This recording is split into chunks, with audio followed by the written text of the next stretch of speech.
Welcome, friends. Sorry for the delay. There's a button that you have to push that starts the stream. But welcome. I'm Moist Weenus, and I'm joined this evening by the lovely Double Dam. Double Dam, welcome.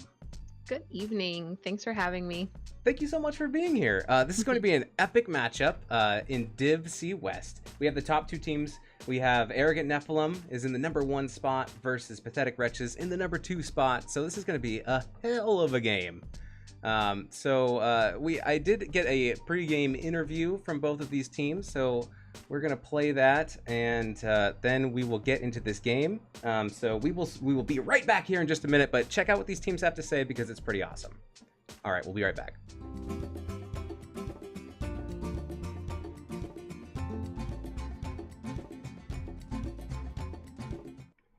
Welcome to a Moist Moment with your host, Moist Weenus. Tonight, we are taking a look at Arrogant Nephalem. I have Trabe, the captain, joining me tonight. Hello, Trabe. How are you? Hello, Weenus. I'm doing pretty well. How are you doing? I'm fantastic. Thank you so much for taking the time and agreeing to let me ask you a couple questions about this match. We'll just jump right in. This will be short and sweet.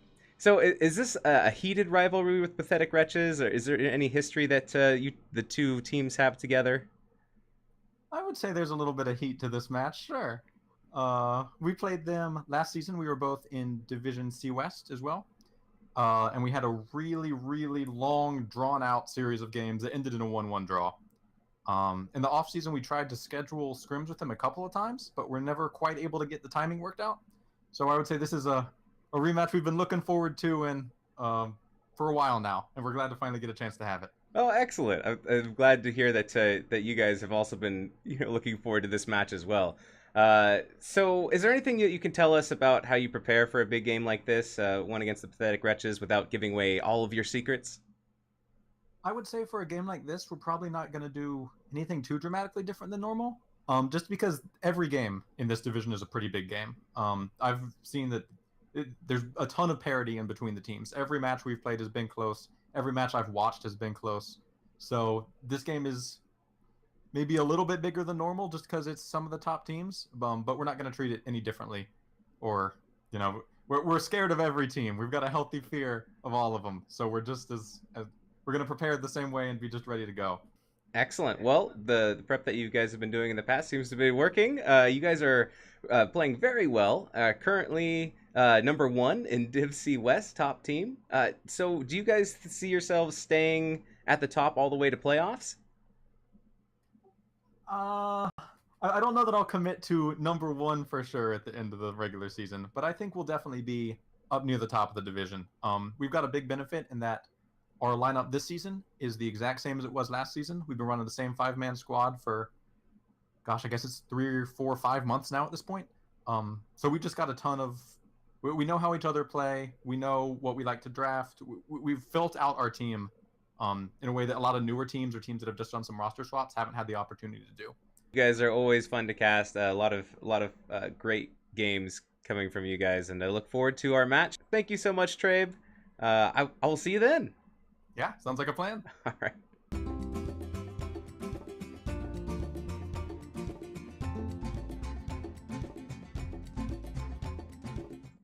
Hello, this is a Moist Moment, and it's the Pathetic Wretches flavor. I am Moist Weenus, and I'm joined by Hroth, the captain of Pathetic Wretches, and the assistant captain, Captain Snail. Thank you both for joining me tonight. Oh, my pleasure. Thanks for having us. This is an epic matchup between you guys, between Arrogant Nephalem. Is there any bad blood between you guys? Do you guys have any kind of a past history that's worth noting? I think there's some unsaid good blood. Yeah. I know that we both enjoyed our matches last time, and they were very close 1-1 draw, and there was just some really excellent camaraderie and sportsmanship. Yeah, they were pretty much the first team that we encountered where we were like, wow, these guys are so cool and they're really funny and we should hit them up for scrims. And then we talked about it, but Roth and I are very unreliable, so it never happened. So is there anything that you guys can share without giving away too much of your strategy, what you do to prepare for a big game like this one against Arrogant Nephalem? Well, first we take an entire week off from playing all video games, and, and then we drive 8 hours to see half of our teammates and do team building exercises in real life, and also Yeah. play Battle for Azeroth. So I'm really hoping there aren't any very many more huge matchups like this one, because gas is kind of expensive. Do you guys do you see yourselves staying in the top, top 4 all the way to playoff time? We are playing with the sub, or have been playing with the sub, and our starter Brian just got back from a month-long Slintos, yes, just got back from a month-long engagement, and so we're immediately throwing him back in. So I think we will have some readjusting to do, and I wouldn't be surprised if we dropped a couple matches here and there.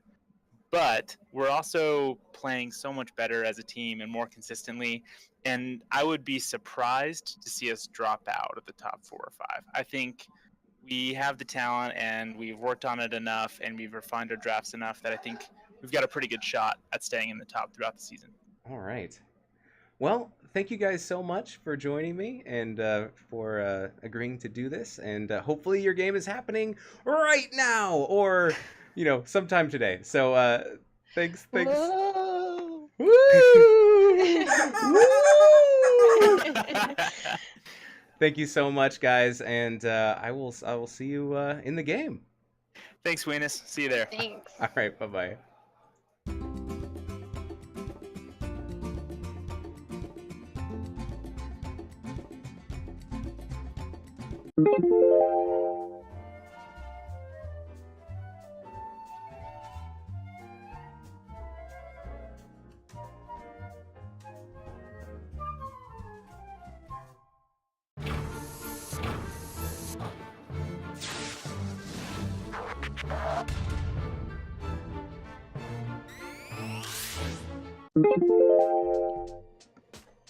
Oh my goodness, welcome back. I had such a fun time doing that interview. Those guys and girls are both fantastic. I will be playing the full interview at the end of the cast tonight just because there's so much good stuff in there. I couldn't include it all. I can't keep you guys waiting forever to watch this game, but I will include that at the very end. So if you want to see the very nice things said by both captains about their teams, you guys should really check it out because those captains really love their teammates. It makes me really a little bit verklempt. Yeah, this is a great idea, Weenus. Good job. All right. 2 thumbs up. Well, thank you very much. I appreciate that. Let's get into this game that we have before us right now. We will be going to Tomb of the Spider Queen, but before we go there, I'm going to pull up the rosters real quick so we can take a look at some of the heroes that these teams play. I'll pull that up now. All right, so for Wretches, Roth is playing the Junkrat, the Maev, the Asmodan, Lava Splash, who I believe is out tonight, being replaced by Slintos, has been playing the Tychus and the Jaina. Jahio playing the Blaze, the Johanna, and I think that's the Haka. It's kind of dark. Captain Snail playing all 6 games so far on Deckard Kane. Percival playing the Garrosh, the Artanis, and the Tyrael. Can you see the list for Arrogant Nephalem Double Dam? I know it's a little bit small. Arrogant Nephalem. Trabe has been playing Jaina, Gul'dan, and Lunara. Dakilidin has been playing Ragnaros, Genji, and Thrall. Kimi, Yrel, Malthael, and Artanis, I believe. Null, Pointer, Deckard, Stukov, Rhaegar, Sega Tai, I hope I said that right, Johanna, Garrosh, and Muradin. And I think I'm probably going to do this wrong as well. I think it's Kaime. Okay. And I did have the interview, and I should know better. But one thing to check out right here is at the time of this data collection, Arrogant Nephalem has played 10 games. Arrogant Nephalem has only played 6. So, maybe the hero pool might be a little bit expanded for Arrogant Nephalem. They've played more games. That's just the way that it works with these rounds. Let's go ahead and take a look at some of the stats for both of these teams. Pulling that up now. There's just a few things to take a look at. Like I mentioned, Pathetic Wretches is 5-1. They've played 6 games, 83.3% win rate. Arrogant Nephalem is at 90%. When they've played 10 games, they're 9-1. Just a couple other things to look at. Like I was talking about the hero pool, 21 played so far by Arrogant Nephalem, 13 played by Pathetic Wretches. But another interesting thing is there's a slight advantage in time to level 10 for Pathetic Wretches at 640 versus 658, and by a merely 1 second to level 20 at 1740 compared to 1741. I know I've done a lot of talking. Double D, did you want to talk about either of these screens? I can go back to the other one if you'd like to. Oh no, I'm just looking forward to see if Captain Snail can pick up her correct Deckard again. And everything else is pretty on point. Looking forward to see what they end up with and what gets banned if the teams did their research on each other. Absolutely. Have to get a shout out to Falendrith, wonderful human being who's put together Stats of the Storm that makes all of this possible, where there's just all this aggregate data that you can pull out, take a look at what's been going on in the league, league-wide, across all divisions. So big shout out to you, man. You are the best. I actually had the pleasure of getting a chance to meet with him and share a drink together. So he's an awesome guy. All right, we are back.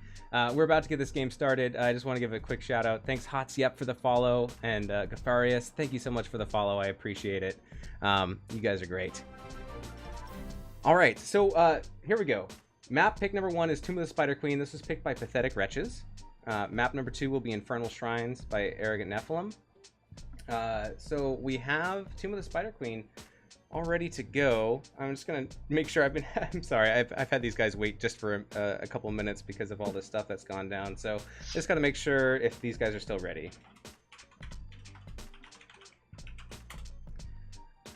They may all be asleep. You know, I leave them in the lobby for too long, and everyone just takes a nap. All right, I think 1 team, 2 teams, I think. Okay. All right, here we go. Tomb of the Spider Queen and action.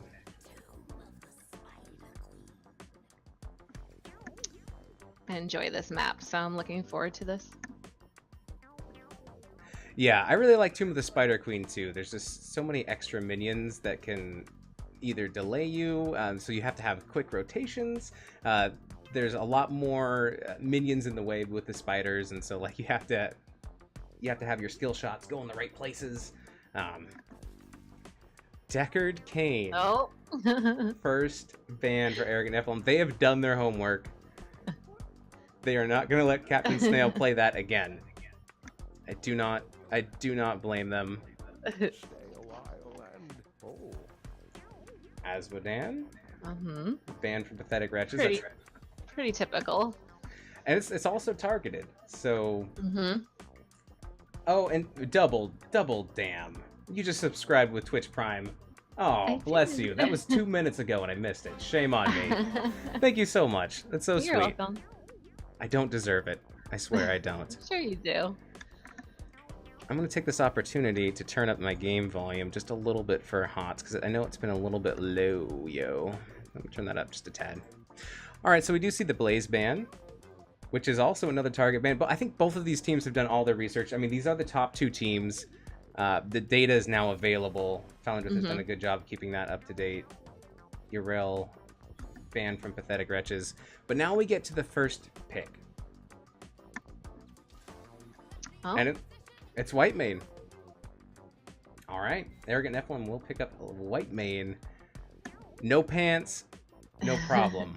This will be my first cast where I get to see a White Mane in action for an NGS game. I hope she does, I really hope she does the laugh, and you're like, ooh, creepy. All right, Jaina and Stukov. Oh, nice. From Pathetic Wretches. Jaina is so strong right now. She has the wave clear, she has the CC. She just, with all of her slows, I feel like Jaina is very, very strong right now.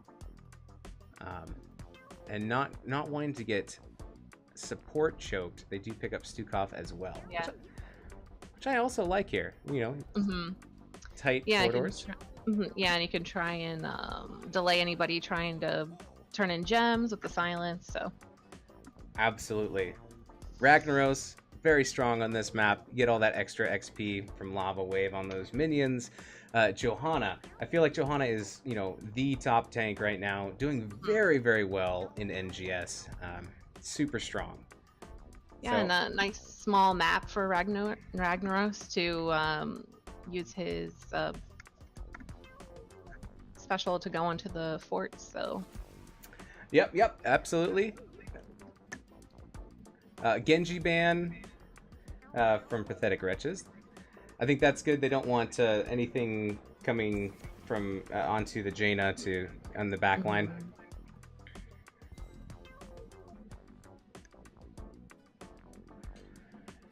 And Maiev banned. Yeah. It's like the same as target ban. Yep. And it's kind of interesting if you look at the portraits. Like Genji and Maiev kind of look a little bit alike. I think that's a little bit interesting. Has nothing to do with the hero at all, but all right, Junkrat and Diablo picked up by Pathetic Wretches. I like Diablo on this map as well. Yes. Lots Very of strong. walls to charge into. All right, so maybe we're looking for a solo laner and maybe another assassin, depending on what Ragnaros is going to do here for Arrogant Nephalem.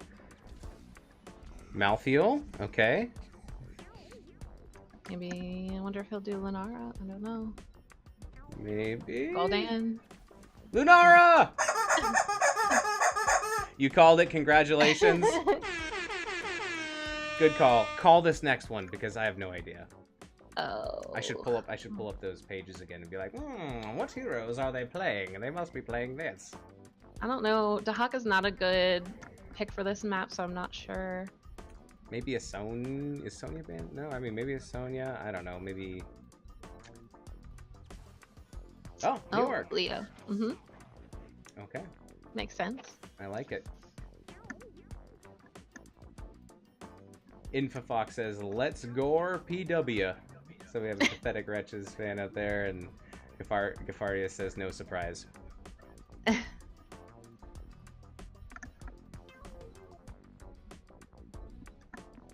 No swaps, though. All right, here we go. We're gonna be loading in.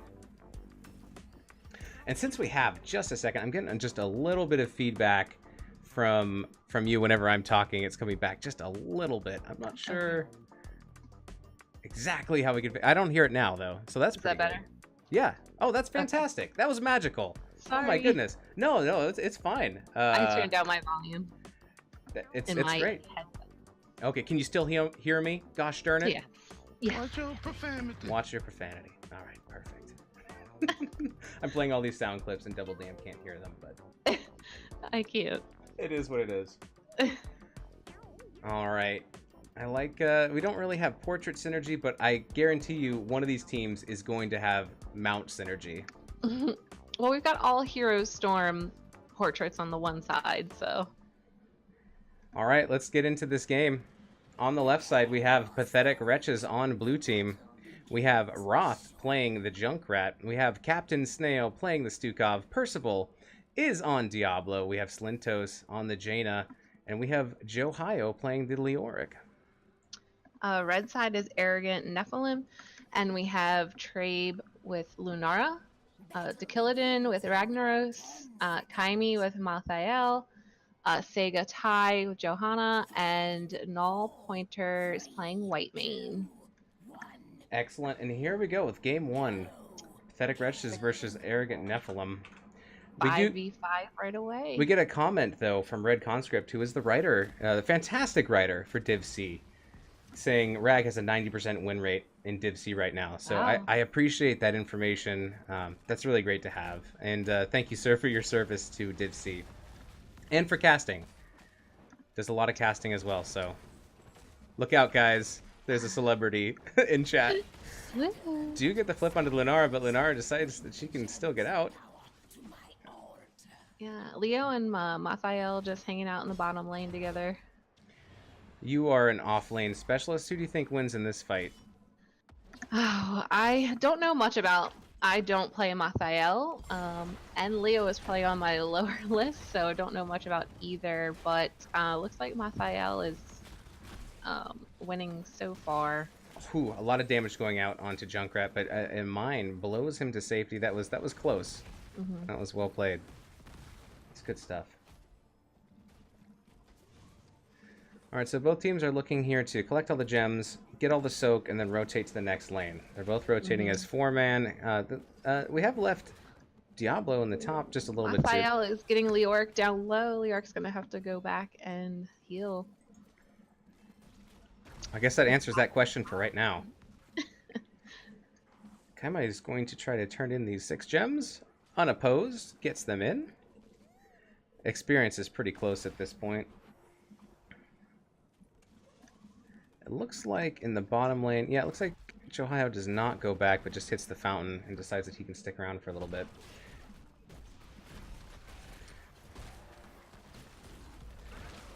Sukov Silence going down, creating some good zoning there.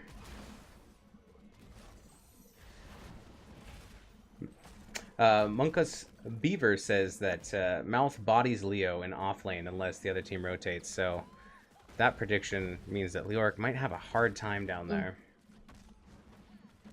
Kime is how it's pronounced. Thank you very much, Munkus Beaver. A lot of damage going on to Ragnaros. Ragnaros Killidan says, I'm out of there.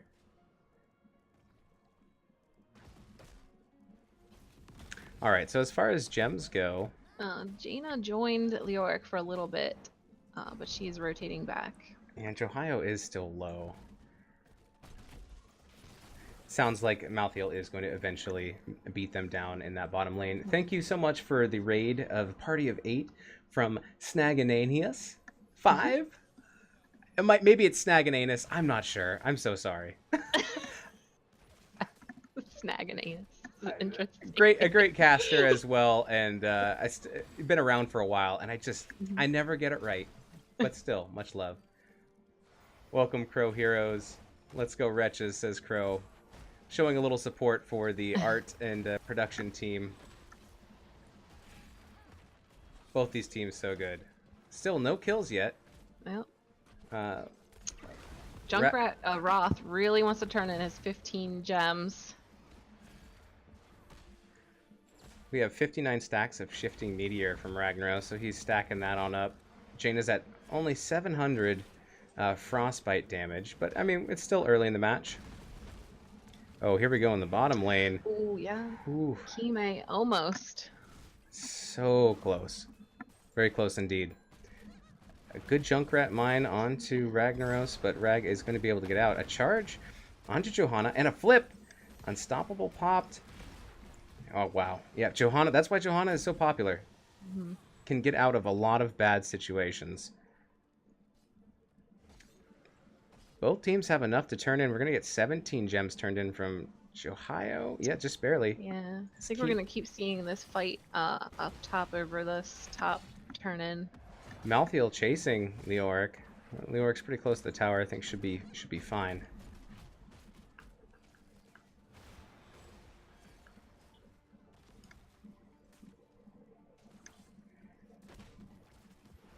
Welcome, Bludgeon, to the Twitch chat. Thank you for joining us. Everybody in chat as well.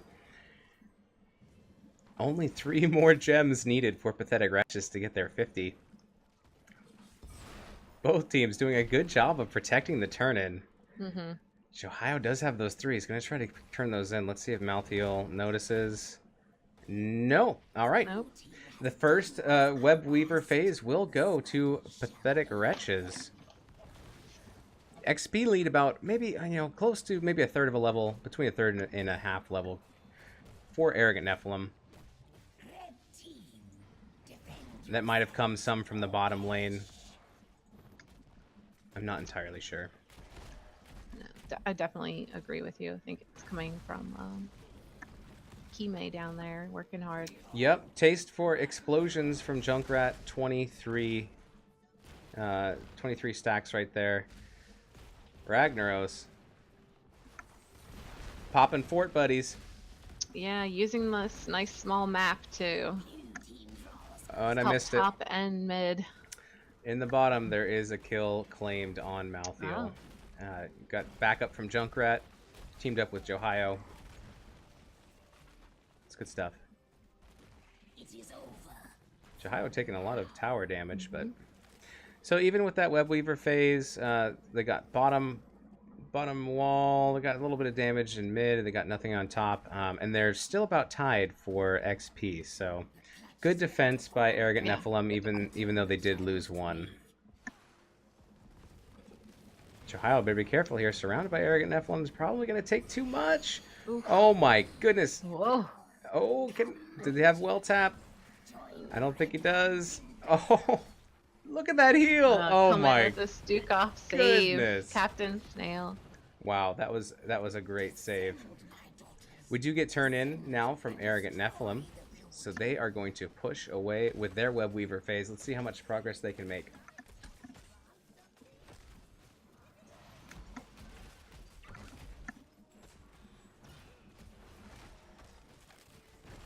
Johanna doing a good job of absorbing all of that damage, and we do get the laugh from Sally Whitemane. I love that laugh.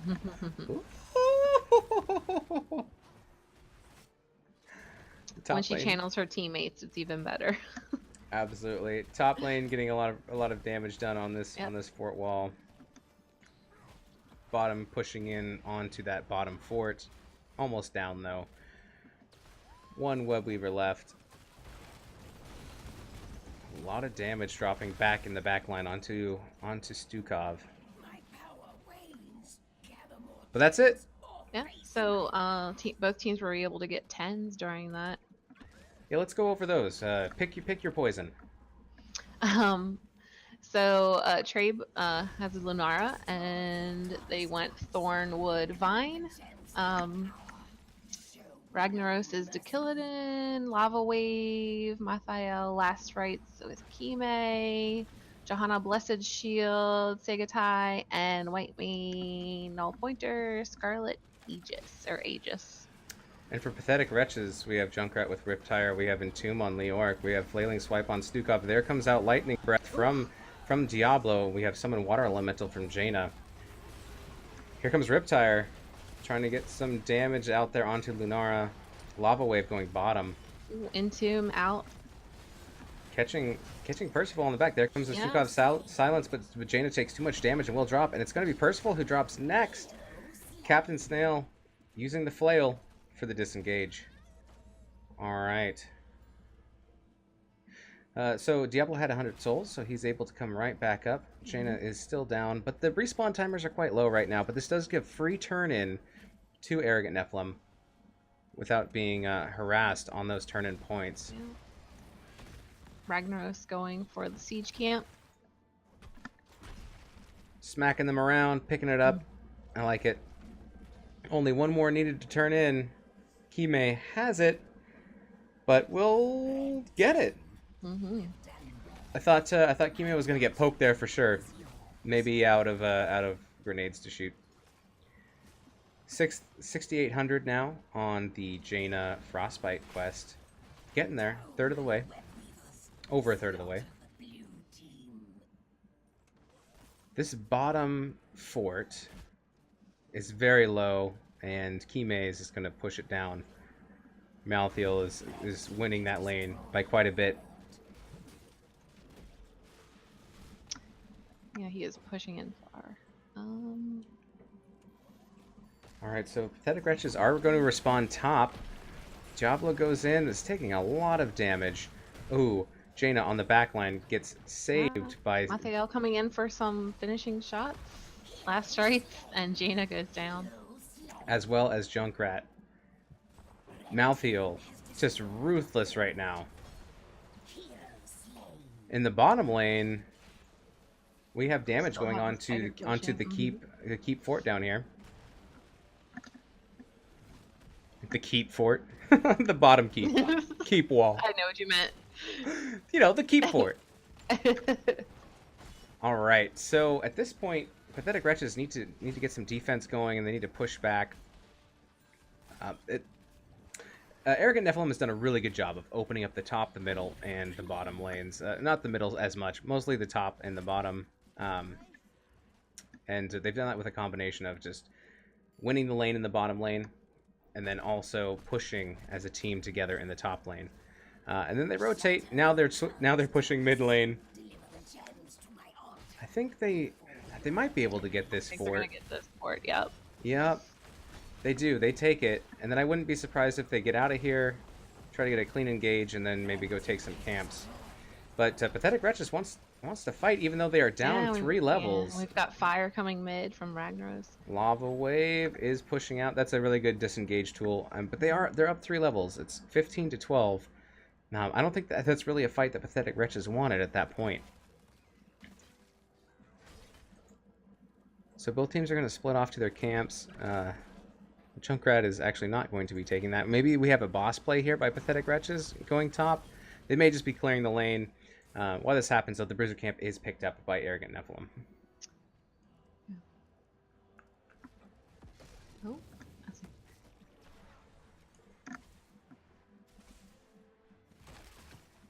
it looks like Arrogant Nephalem's just gonna clear a little bit, and then I think they might team up again and try and get some picks. Yep. Unfortunately, by the time Pathetic Wretches have gotten 13, now it's 16 for Arrogant Nephalem, and they are still down a talent tier. They do have the gems to turn in, though. Let's see if they can figure out a way to get past Arrogant Nephalem to turn these in.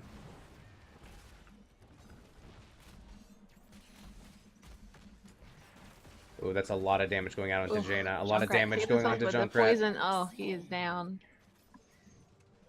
Well played by Arrogant Nephalem. They have the firepower superiority, so they need to catch Pathetic Wretches wherever they try to turn in. Deadly precision tonight from Arrogant Nephalem so far. And yes, you are correct. They are going to transition up onto the top boss. Well, I mean, I guess it's the only boss.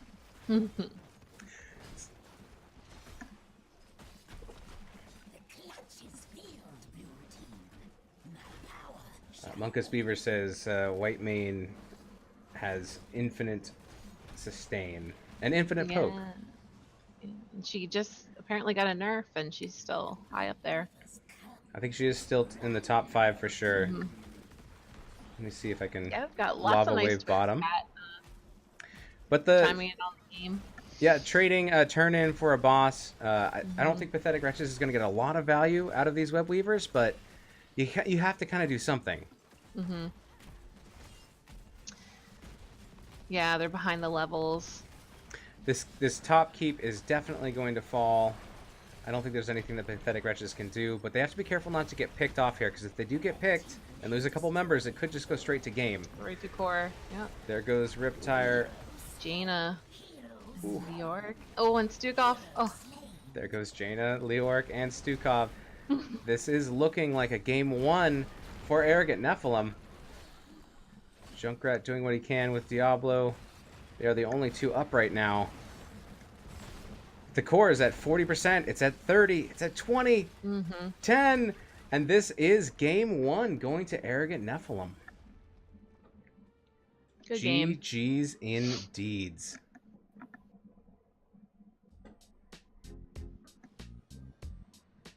So remind me, that was Arrogant Nephalem's map pick, correct? That was Pathetic Wretches' pick. Oh.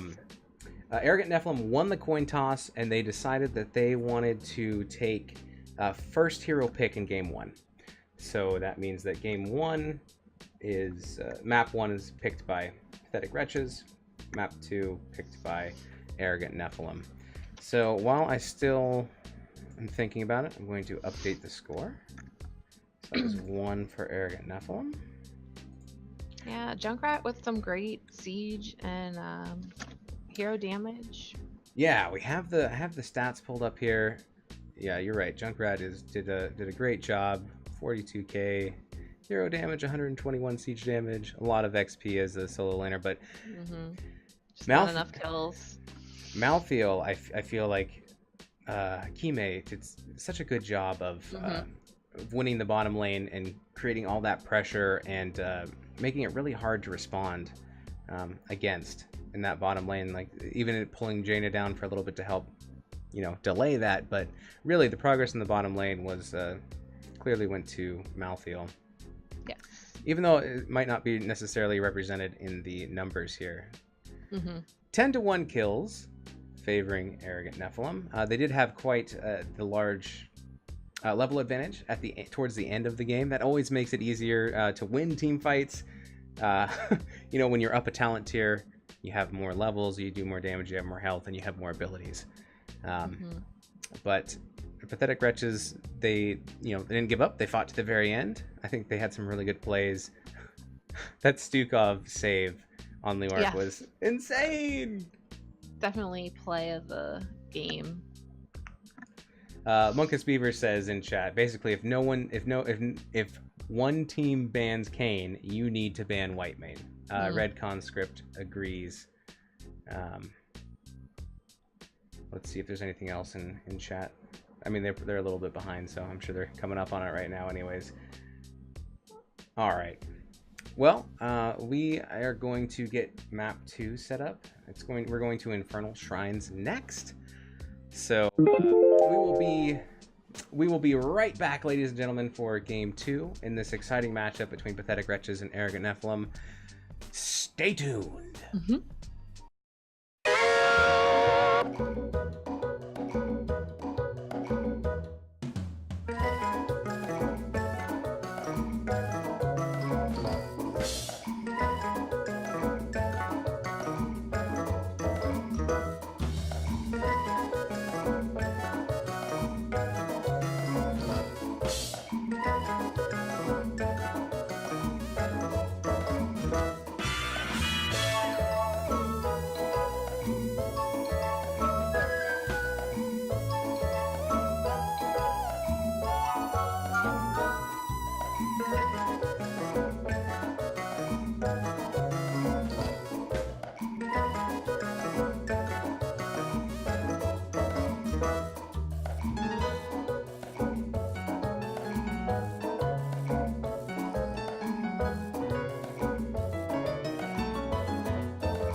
By the way, if you're holding on for a Frozen reference, just let it go.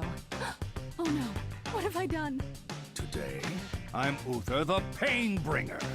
Blondes may have more fun, but redheads are more fun. 100% pure bull, baby. Not enough hatred. Just kidding. I hate you a bunch right now.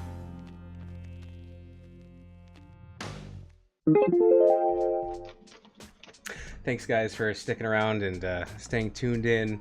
That was a great game 1, going to Arrogant Nephalem. Game 2, its map pick is Infernal Shrines. That's where we're going. It was picked by Arrogant Nephalem. I think both of our teams are just about ready. We have one from... All right, Arrogant Nephalem already. Let's just check in with Pathetic Wretches. Thank you very much for the compliment, Red Conscript. I appreciate it. I'm glad you're enjoying the stream. I'm happy to have you here, and everybody else. Stay a while and listen. Stay a while and listen. Or stay a while and oh my.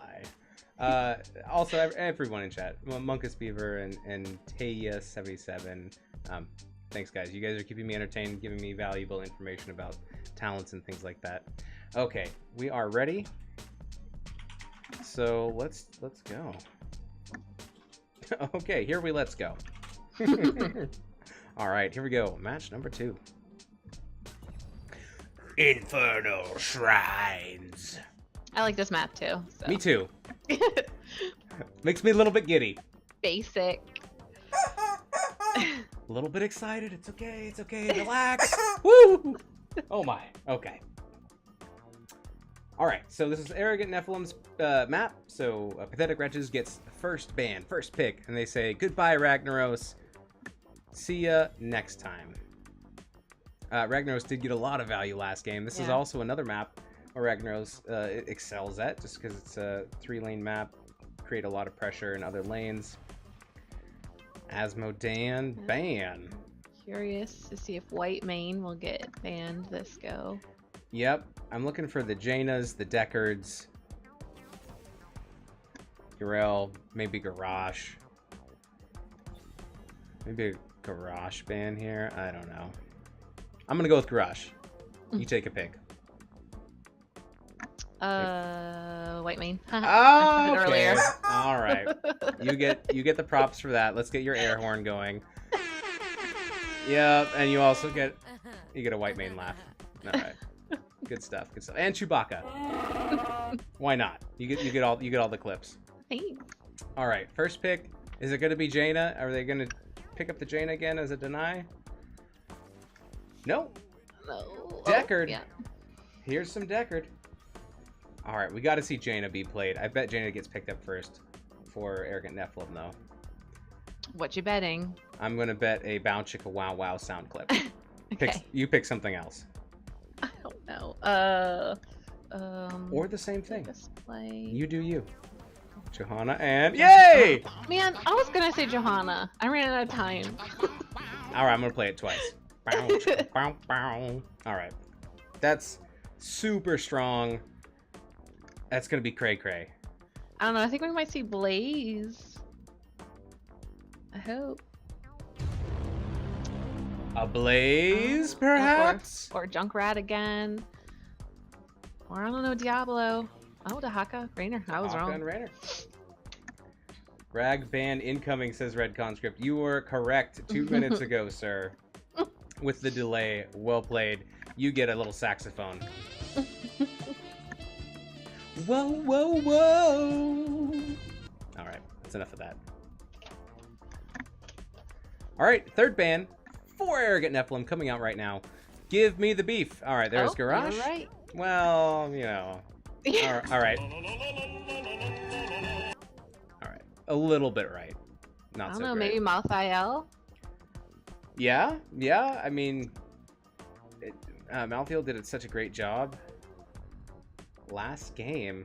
It's not out of the question. Maybe something that synergizes with Jaina. I mean, they already have Rainer. Maybe a Phoenix. No. Oh, so they decided to Get rid of heal Stukov. Ban Yeah. there.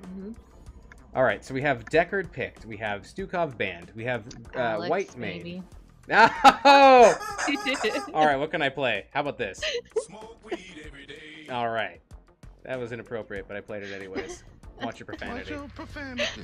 Great call, Chicken Honk. Oh no! I knocked my soundboard over. Everything played. Oh. And the Malthael.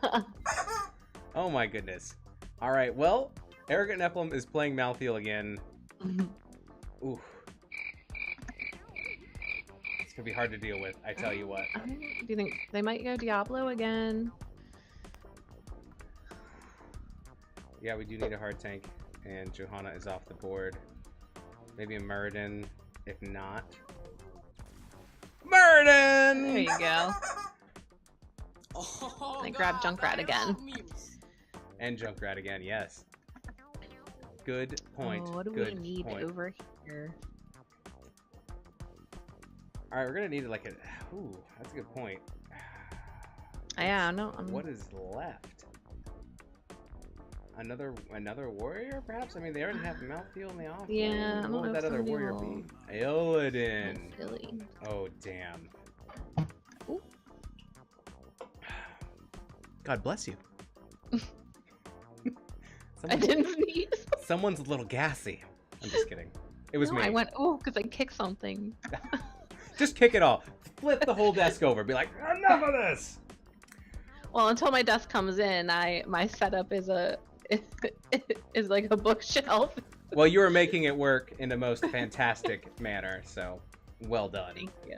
I aspire to have a setup as good as yours. You have a chalkboard in the background know. with your name on it. That's I amazing. wrote double. I'm such a nerd. Monkus Beaver says, see, my opinion is that if you are a second pick, you don't ban either healer, so then you always get either Kayn or Whitemane. Red Conscript says, I 100% agree. That's why you should play the draft as second pick. Mutually assured healers. I like that too. So is Red Conscript. All right, so this is going to be game 2. Let's see if Pathetic Wretches can get a draw here as we go into game 2. Pathetic Wretches versus Arrogant Nephalem.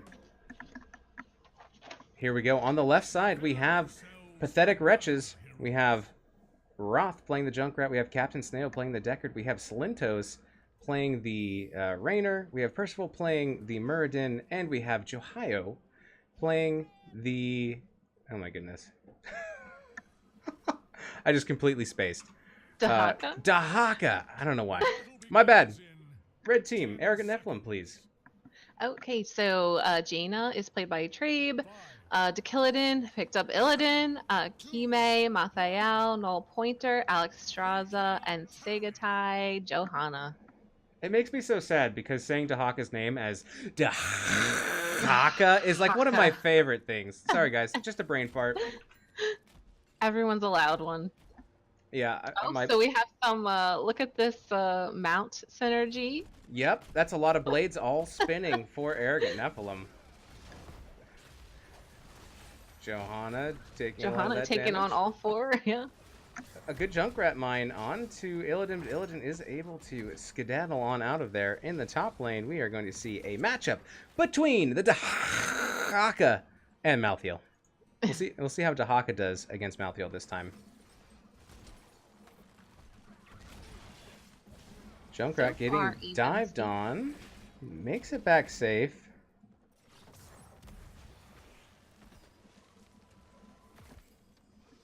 So again, like last game, you know, the offlaners alone and everyone rotating as 4 back and forth. A decent mine onto Johanna. Yep, absolutely, I agree. It looks like Raynor, Jimmy Laner, has dropped down into the bottom lane. Oh, a little delayed. He's coming back. Baby, come back.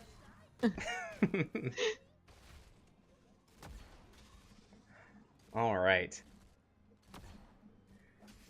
So let's see. Okay, so the Siege Camp is going to be picked up by Arrogant Nephalem.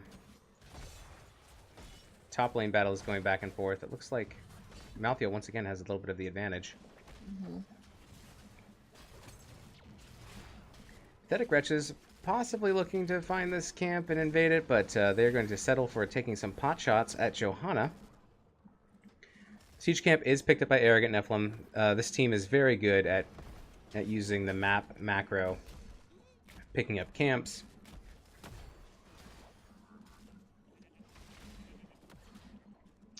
Ooh, Dahaka, a little trouble's gonna have to tap. Yeah, Ran pretty out of low. essence from the minions. Yep, and Illidan does go up there to possibly get a gank, but now it's Junkrat. Yeah. Kime's Some hiding in that bush. waiting. Yep.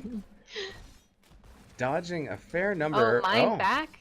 Very good, but it looks like Ohio is a little bit too low and won't be able to go in too much deeper. Restoring a lot of health though, so that's good. 731 stack on the Frostbite for Jaina. Let's look at some of these other stacks here. Yeah. Arrogant Nephalem picked up Siege Camp bottom lane. Tissue regeneration on Dahaka, 2 stacks.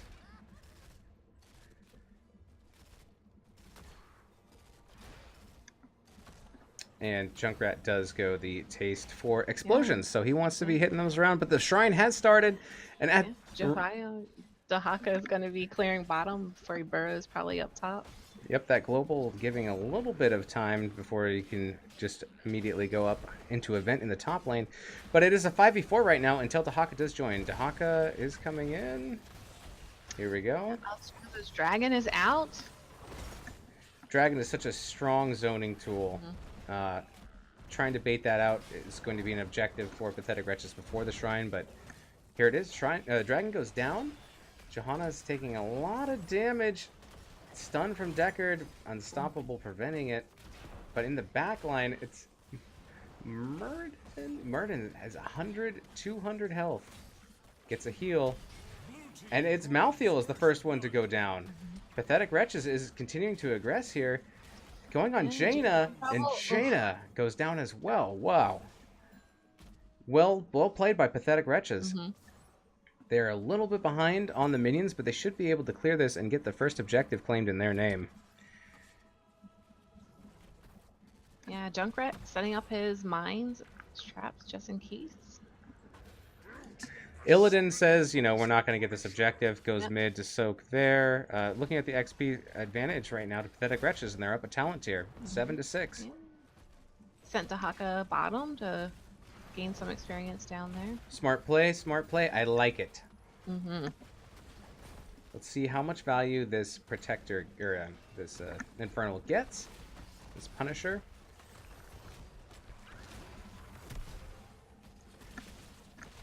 Rocking those fists. Ooh, Johanna in trouble, and she goes down. It's because of John Cena, the Punisher. Yeah, see that when that thing stuns you and is on you, you are screwed. And he goes down. Short-lived victory party for the Punisher, John Cena. This continues to push the XP advantage going to Pathetic Wretches. They are at 8.5. They have a little over a level lead now. Both camps are being started. The siege camp for Pathetic Wretches, if they can wrap that up, they might be able to invade on this Illidan, but it looks like both teams are just going to play a little bit safe right now. At the same time, Bruiser camp is started by Malthael in the top right of the map.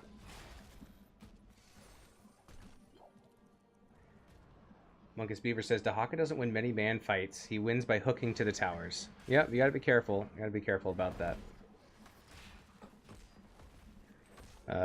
Although Red Conscript is correct, Dahaka does have a lot of wave clear as well. Alright, so Illidan, trying to get this bottom camp, is surrounded now by members of Pathetic Wretches, is almost going to get away. Gets stunned by Murden, and does get picked. Well, another well-played pick here by Pathetic Wretches, and they will claim this siege camp as their own.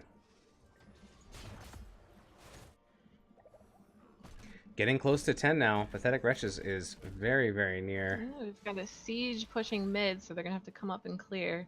Yep, and with that clear comes 10. So Pathetic Wretches is going to pick up Riptire on Junkrat, Rainer's Raider on Rainer, Adaptation on Dahaka, Avatar on Murden, and Lornado on Deckard Kane.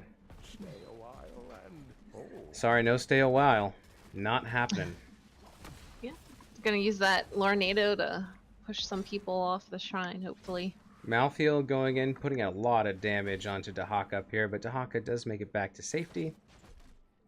Bottom lane, Pathetic Wretches wants to push this bottom fort, and they can because they have their heroics. Trey blown into the back line. Yeah. Riptire comes out, getting a stun. Nope. On 185 health. That Jaina gets away. I feel like a little bit of the Johanna did a really good job of taking all the aggro and forcing it onto her instead of having it drip onto Jaina. So that was well done. Perfectly her job. That does fall in the hard tank category. You are correct. Do your job and do your job well. Live life to the moistest. All right, so the shrine will be activating in 12 seconds. Pathetic Wretches says they want to get this bruiser camp and have it pushing top while they work on the shrine, which is a great strategy. I would kind of think that Malthael is going to stay up there and clear the camp before joining. Dahaka coming in. Taking a nosedive into that bush. Yep. Johanna was there waiting. That George W. right there. All right. So Malthael does come down to the shrine, so we are going to see a 5v5. Malthael taking quite a bit of damage. There goes Ring. Rainer takes too much damage. Cannot hold it together.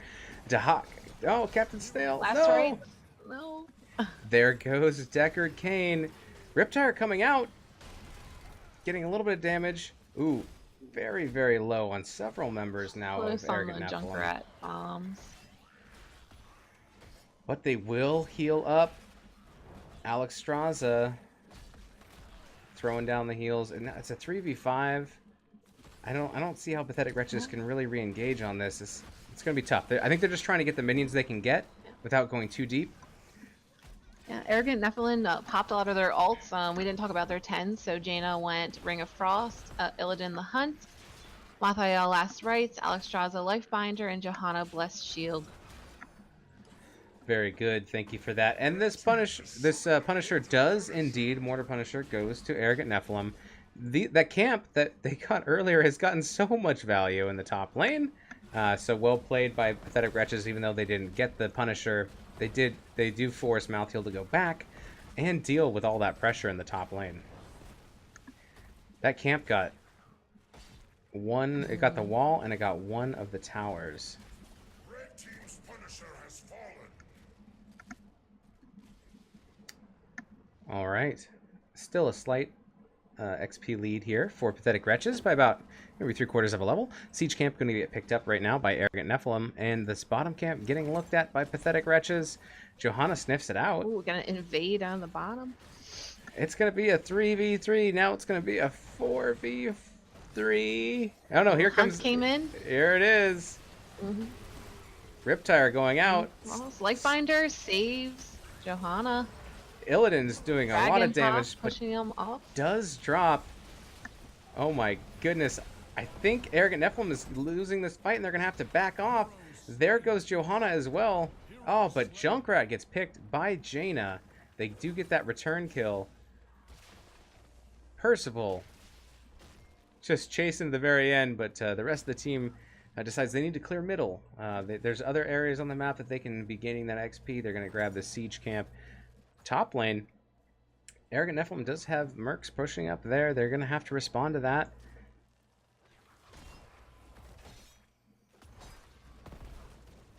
All right. So far, Pathetic Wretches are in control, barely, of this game. So far, they gave a little bit of space to pick up their own camps and deal with the enemy after winning that last team fight. But it's never over with Arrogant Nephalem, and you have to keep winning those team fights if you want to continue. Roth all alone, poking the enemy. Very brave. Arrogant Nephalem probably thinks that there's more members around. Yeah. But they're using it as a distraction to take this bottom fort. Oh, but it is sniffed out. No, and now they're in trouble, and there goes Deckard. Murden. Last Rites does go down as well. Kill going to Malthael there. That was close. They almost got that fort. But the flank from Arrogant Nephalem, too strong.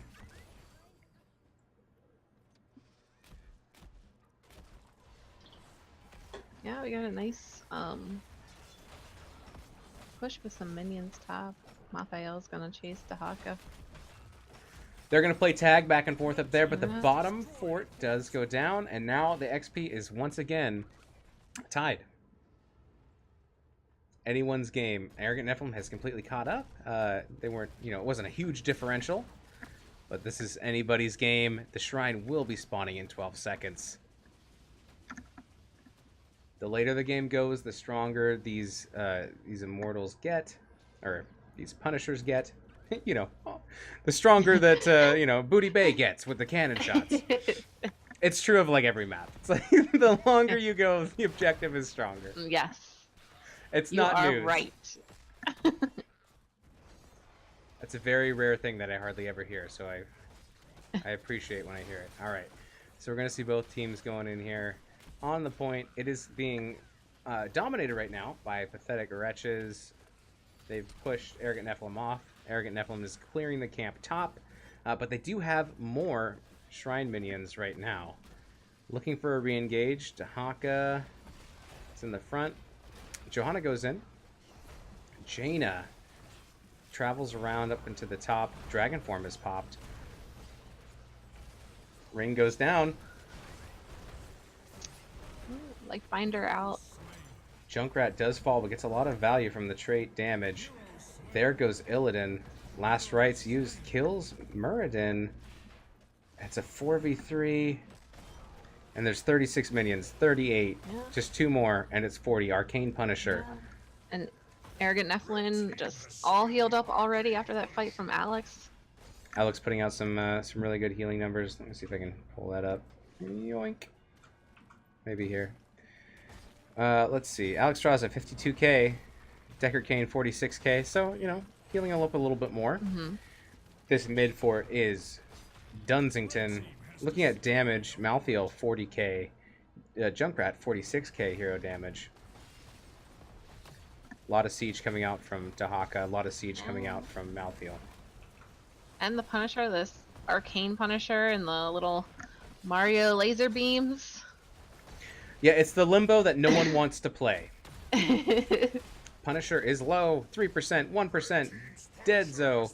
Dahaka is chasing, and here comes Roth. They have vision now that this is being taken. Oh, an excellent Junkrat mine onto Malthael, but the camp is secured by Arrogant Nephalem. That was a great attempt, though. Mm-hmm. It's just going to be simply cleared, just like that. So no harm, no foul. Here we go. Topping Bruiser camp up top. So this is a 5v4 right now, and Pathetic Wretches are being very aggressive. Hunt is up, so Illidan could always come in. The hunt is on. Alright, so it looks like we're going to go response now to top. Dahaka is waddling his sweet way back up there. Pathetic Wretches rotate onto this camp, which I like. I think it's great. I think it's going to help them get this bottom fort.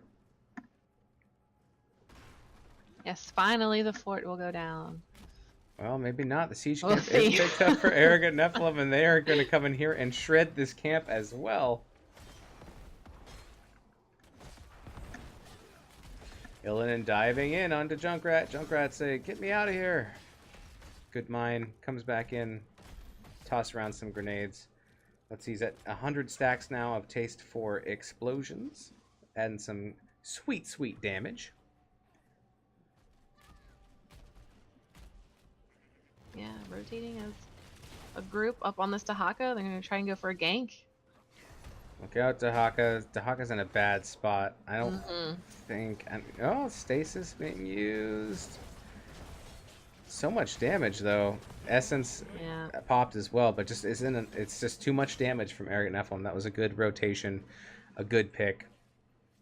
And then Junkrat on the bottom's finally going to poke and maybe get this fort. Yep, it's going to be a fort trade, unfortunately, for Pathetic Wretches, though, because Arrogant Nephalem are up top, and they blow that up. This Bruiser camp is still being worked on, but we're going to get an invade from Arrogant Nephalem. They said, thanks for the work. We're going to clean this up and claim it for ourselves.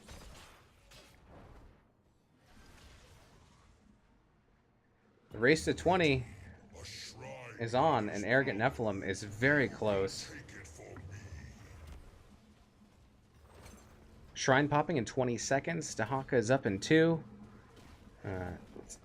Pathetic Wretches, if they're going to do something to turn the tides, now is the best time I think they're going to get.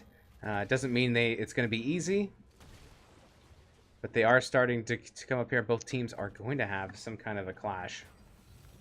Ooh, Arrogant Nephalem gets their 20s before the big fight. Jaina with Deep Chill, Nexus Blades coming out, as well as No One Can Stop Death, Ritual of Life, and Indestructible.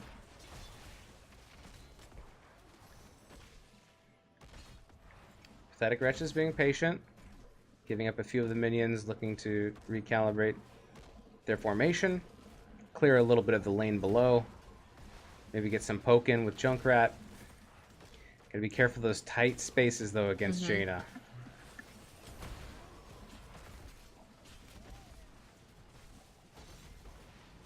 $27 now for Arrogant Nephalem. If they're going in, it's got to be now. Dragon form is popped. Yeah. Pathetic Wretches I is... think they'll be able to Nope. get this one. Nope, they're going to give it up at this point and defend hard. Try to... I think at this point they just need to try to back out. Maybe soak to 20 if they can. Junkrat blowing himself towards the minions in a very flexible way. I like how Roth uses Junkrat's mind just to explode himself. That's a better word. To explode himself forward and really get some distance. All right, so this keep is going to be in a fair amount of danger. Pathetic Wretches needs to be careful about not dying here. They just can't die. They can lose this keep. They just can't die. Punisher already down to 30% health. Yeah. A lot of ultimates still up and ready to be Just used. focusing, making sure he gets this keep down. And there goes the Punisher. There goes Ring. Murden gets isolated from the rest of the group. Last rights, yeah. Does get blown up. However, ooh, Johanna's very, very low, but does get a big heal. Here comes Riptire, and there goes Jaina. Oh. Maybe another kill on Johanna when that shield runs out. Not a whole lot of health left. Segatai does go down. All right, let's see what Pathetic Wretches can do with their 20s. We have Cannonball picked up by Junkrat. We have Execute. Very nice. Picked up by Raynor. Perfect Gems. Picked up by the Deckard Cane. Rewind by Muradin. And last but not least, Change is Survival from Haka. All right, so maybe a camp invade.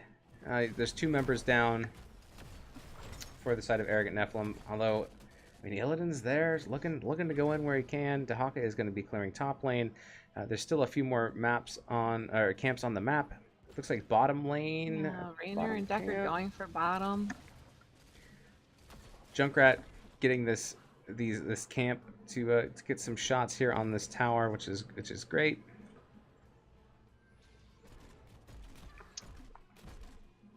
Then they're all thinking they're all gonna meet over here to finish the next one. Nope. Maybe try and get a pick. They don't have Dahaka, but they also don't have Johanna right now quite yet. Getting a lot of poke damage in. Junkrat is really good at that. 160 now stacks of Taste for Explosions. Illidan jumping in, getting some damage done. Can Dahaka get a grab here? Nope, misses with the tongue. Still, poke damage coming in. Eventually, though, Pathetic Wretches will have to respond to top lane from the lane pressure of having that keep go down. It could just be that Arrogant Nephalem wants to stall them out here as long as possible, but either way, a big team fight is inevitable. Yeah, I think the next shrine will be intense. Pathetic Wretches does send Dahaka up top to clear, and Arrogant Nephalem knows that, so I wouldn't be surprised if they decide to go in, especially with backup from their tower. Doing some poke damage of their own, but it's hard to compete with the poke of Junkrat. Next shrine is up in 7 seconds.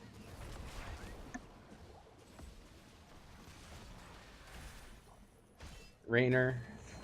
39 stacks of behemoth armor. Yeah, Decker gonna try and set up some potions. Illidan doing the sneaky siege camp pickup, creating even more pressure for Pathetic Wretches. Illidan diving in the backline onto Deckard Cain. Is getting stunned. He's taking some damage, but Ring comes down. Gets 2 members of Pathetic Wretches. Will they get this kill on Cain in Illidan? trouble, and he's down from Jaina. And they get the kill on Illidan. That Riptire is chasing Jaina, and Jaina is low. Will Trabe make it out? Jumped on by Lifebinder Percival. comes out. Oh, and she goes down before it can finish. Good kill on Jaina. This fight is starting to turn in the favor of Pathetic Wretches, but all 3 members now, Dragon Form up, of Arrogant Nephalem they're almost all the way healed up.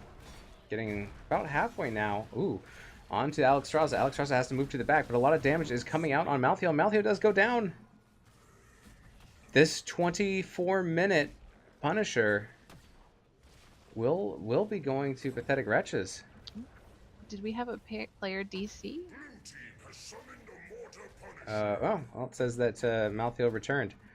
Oh, I'm not sure. Did it happen just now, or has it been for a while?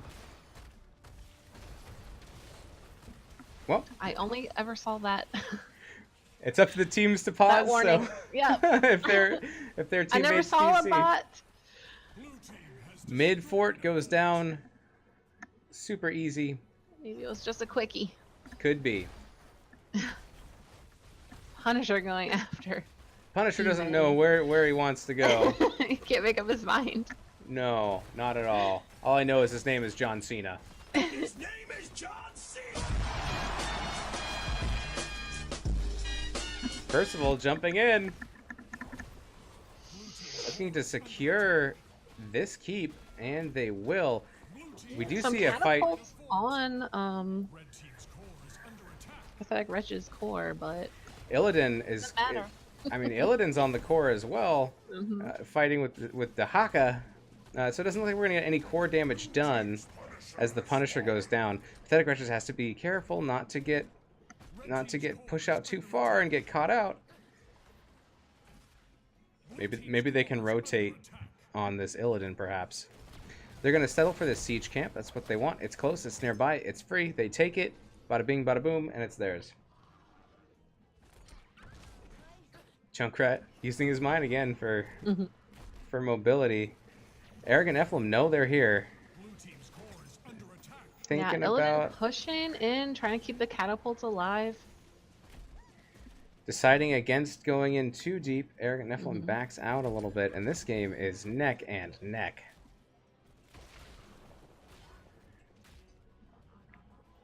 Illidan now coming mid. It's a little bit separated from the group. Does get found out. Pathetic Wretches are going in. He is stunned. Oh, yeah, and his hunt was down, so. Oh my goodness, that's huge. That was a good find. Hide and go seek for Pathetic Wretches. They get that kill. Now they have some options. What are they going to do next? Looks like they're going to push bottom. They have the advantage down there. They're going to clear out that bottom keep. A lot of damage going out onto Jaina. Lifebinder used, maybe? Yes. There goes Ring. Still pretty healthy. Big stun on the Malthael. Unstoppable. Prevents that stun. Well played, Kime. Still 20 seconds, though, before Illidan is back up. When Illidan is back up, the hunt will be good to go, though, so they gotta be careful about that. A drag We now. have some catapults showing up to help. Riptire coming out, getting Malthael very, very low. Johanna on the backline taking a lot of damage. Can't finish it up. Pathetic Wretches are deciding they need to get out of here because Illidan is up. Smart call. I mean, they did get some damage on this bottom keep. They also got a lot of the wall. I mean, all of the wall, pretty much. Transitioning now to this siege camp. The Haka gonna clear.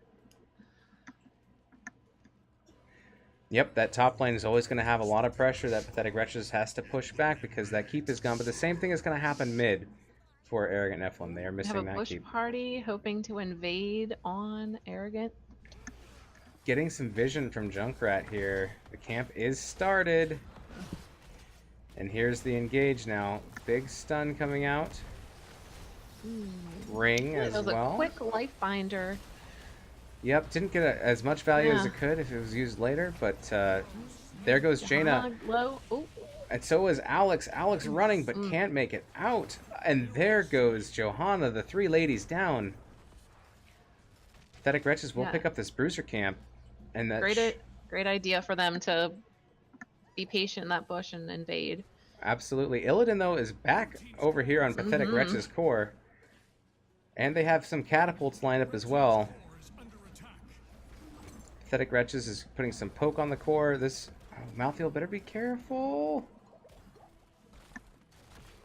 Running back, and now it's a core race with Dahaka. But this Illidan is slippery. Bill is doing a good job. Murden goes back as well. Oh, and there is a kill on Malthael. This is going to be close. It's a 30-30. Looks like it's going to go, and Pathetic Wretches gets game number 2 with a base race. Oh my goodness. Oh, I think it was saying Malthael returns for when he uses his 20 Yes. talent. Yep. That's so weird how they make it look like a DC. Oh, interesting. Okay, well maybe that's just a bug. It's a bug in the Matrix. Oh man, I bet Roth's was a good back game. is hurting right now. Look at these numbers. He's been doing a lot of carrying on that. That was a long game, 29 minutes. Great game back and forth. That was so close. It could have gone either way so many times. 157k damage, hero damage from Junkrat. 240 siege damage. Those are some huge numbers.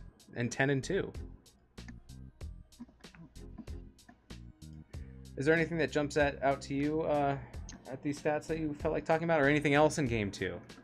No, I just it was so close, and we had the core race, and it was fun to watch. Absolutely. Oh my goodness, that was that was so much fun. All right, I'm gonna see if I can get Roth in here, see if, or somebody from Pathetic Wretches, just because it's game 2. Let me see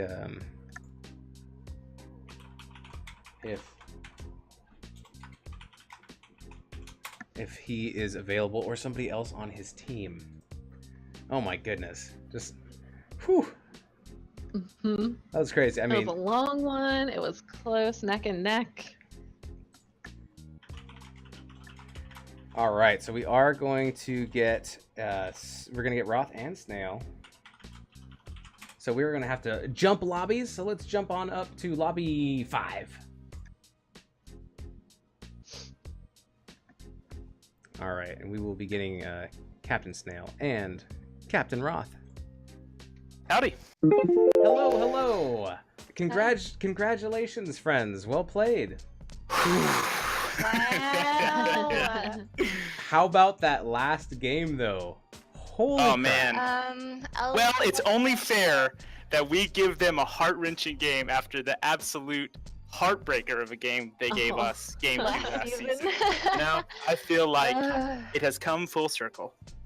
You guys have split once again, and fantastic games on both sides. For game 1, going to Arrogant Nephalem. Game 2, you guys pulled it out, came back. There was some fantastic fights in both of these games. I guess we'll just jump into a couple questions. I'm sure you guys must have your adrenaline is probably pumping. Yeah. Yeah, definitely.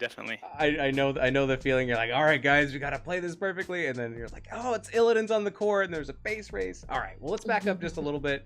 Let's go to game 1, Tomb of the Spider Queen. What did you guys mix up from game 1 going into game 2? Oh, sorry. Go ahead. Oh, that's the question. Like, That was- that's basically Sorry, what sorry. did you feel like you guys needed to change between game 1 and game 2?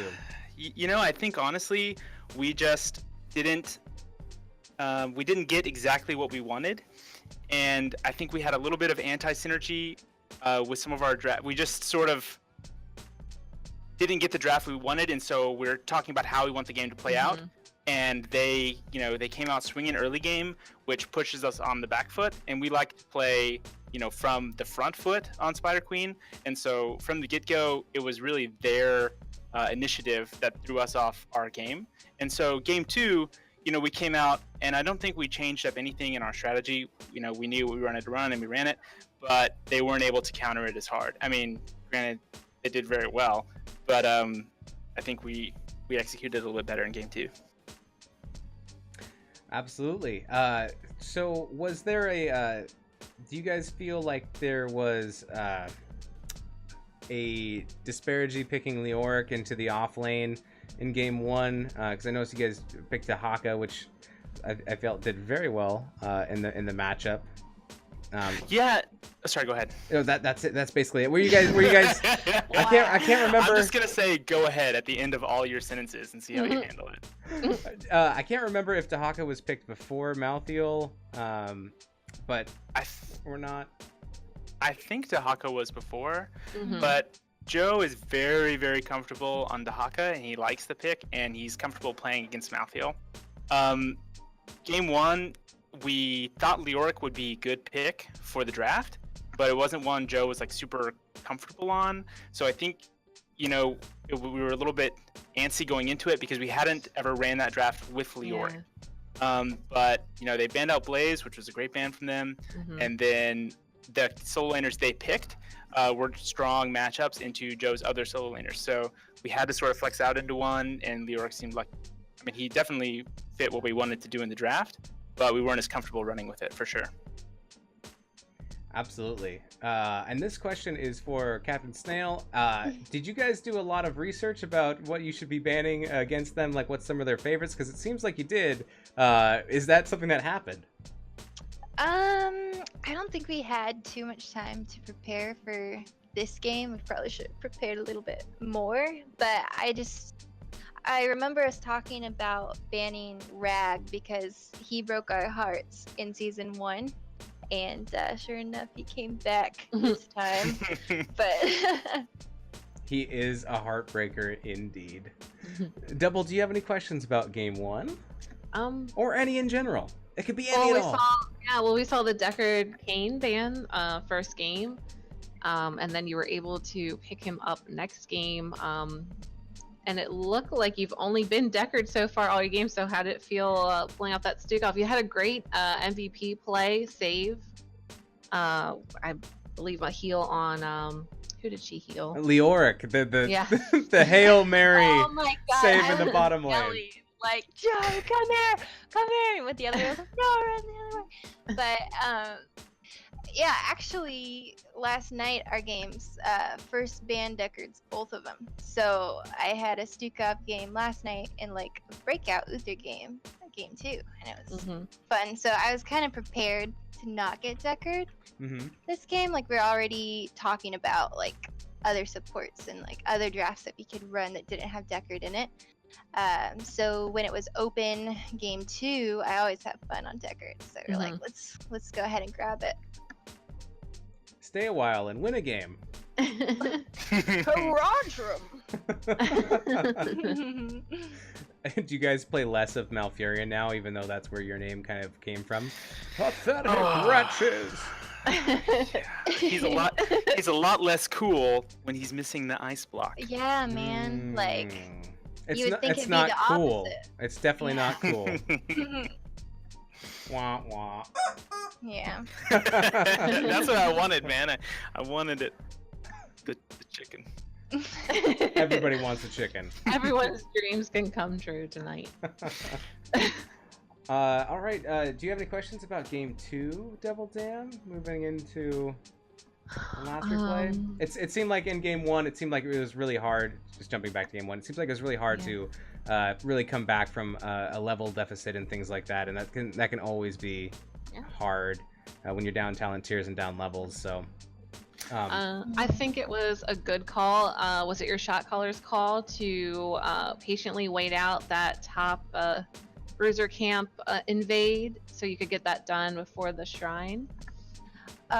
Yes, definitely. Roth is our captain and our shot caller, and he was very patient, like in that super high adrenaline moment where, you know, it can go either way at any second, and he was just cool as a cucumber and made the right call. I mean, I was probably halfway. I was like, "Oh God, please wait, crying." You know, I mean, I don't know about cool as a cucumber. Yeah, I mean, he cried a little bit, but I was trying to make it look cool on the interview, you know? We That was a wanted great to. idea and a great play. Thank you. When I mean, really everyone else, but there was a part when we were just about to cap the shrine middle, and Deckard was down, and I wanted to delay the cap at the shrine so we'd have Deckard for our final push. And we were like, we're calling it off, and everyone's canceling auto attacks and leaving, and then the raider comes in, almost slow motion, and just like, and kills. Of course, the raider's on like the one minion at 10% health, and gets that. So you would have seen more delay calls, but that raider is really ambitious. Pew pew pew pew pew. Yeah, he's Yeah, just you really guys were trying to like- impress yeah. Raynor. Yeah. Super fortunate. Jaina's life binder, the life binder did not go off before she died. Oh, That was so. yeah. Honestly, my or the Junkrat grenade. I don't know if it was the one that got the killing blow, but I missed Junkrat completely, or I missed Jaina completely, and Johanna happened to take a step down, and it just barely clipped Johanna, and that little bit of extra damage, I think, made Jaina go. And it was not, you know, I mean, I'm not trying to say it was Johanna's fault, but it was, you know, by no skill of my own that happened. It was just pure Pure luck. dumb luck. Yeah, exactly. But I mean, I'm not gonna turn it down. I'll take it. Definitely. Well, it turned out, I mean, that was, yeah, that anticipation, that patience, waiting in that bush and executing several times in the late game, where it was kind of do or die mode when you're missing a keep, and you always have that pressure on you. Yeah, absolutely. Especially with Illidan, you know, you can't overstep too much. And then even then, when we wanted, you know, we won a core call, Dahaka can't even really solo defend the core because he'll never catch Illidan. So he's always a threat, and we're always watching him. And you know, we know he's comfortable on Illidan, so you expect more than your average quick match Illidan. So I'm definitely nervous the whole time. There's always one bead of sweat that's dedicated purely to Illidan in that game. Absolutely, yeah. You can't leave Illidan on the core, and it was like, all right, well, they're sending back Dahaka, but I don't think Dahaka's going to be enough. And then Murden goes back to, it's like, okay, now you can avoid the ring around the Rosie. Oh, it was bit. funny. It was actually, I was super nervous when I realized it was going to be a core race, and I was just looking at both core healths, and then our core was getting chunked for like 7 or 8% a time, and I was like, there is no way that Illidan is hitting that hard. And then I looked at the minimap, and I was like, there's a catapult, like, what are you guys doing? but they realized it in time, thankfully. Whew. Wow. Yeah, Those great games. Yeah, absolutely. Super exciting to watch. Thank you guys so much for such great games, and you have certainly delivered on my expectations. Thank you. I mean, thanks to Arrogant and Nephalem for such a great series and bringing it to us both times. My football coach used to say, when you go out there, you got to punch them in the mouth at the very beginning. And I don't, not literally, but you come out swinging, and you get them on their back foot and take their morale away. And they absolutely did that both games, honestly. And we just sort of held it out and came back sort of exactly like they did last season. So props to them. That coach you had was probably arrested later for assault, I would imagine. Yeah, no, congratulations. Great games played by both teams. I 100% agree. Do you guys have any shout-outs before we let you guys go celebrate your round number 2 meeting? I mean, really just Arrogant Nephalem. They played great. Yeah, Arrogant Nephalem and Infofox linked this stream in the NGS general chat and like sent my heart rate like through the roof as well. So shout out to him and Twitch chat, and Amanda, Slintos's girlfriend, is watching, and hi Mom, and yeah, mostly Arrogant Nephalem. And Lava has a girlfriend, right? And Lava. Yeah, absolutely. He has one Lava too. has a girlfriend. Fantastic. Well, thank you guys so much. I really appreciate you taking the time. if you guys want to, the full interview will be at the end of this cast for both teams. We did at the very beginning, Arrogant Nephalem went first, so the full interview of Pathetic Wretches will play first, and then immediately after it will be Arrogant Nephalem. So I highly suggest if you have a member of either of these teams that you watch it, because these captains and Trabe as well said some really nice things about their team members. So it's awesome. Thanks for casting, guys. You'll have a good one. Thank you very much. Bye-bye. Good luck. Thank you. Oh my goodness, that was awesome. Mm-hmm. All right, well, thank you, Double Dam. I really appreciate you being here, casting with me. Thank you so thank much. you. Everybody, you can find her at on Twitter at @dam_double. And is there anywhere else people can find you? Just in the NGS Discord or on the NGS Blizzard HOTS. I always pick up a game with someone. I'm double L Dam there. And sometimes I emergency sub for the Banzo Brothers. So Div D game every once in a while, but we'll see. All right, watch for Double Dam there. Thank you so much. You can find me on Twitch at twitch.tv/moistweenus, which is right here, right now. You can also find me on Twitter at moistweenus. Do you have any shout outs, Double Dam, before we head on out of here? No, I mean, to you, thanks for having me. I appreciate it, and I love co-casting with you, and I think I'll be meeting you again tomorrow night.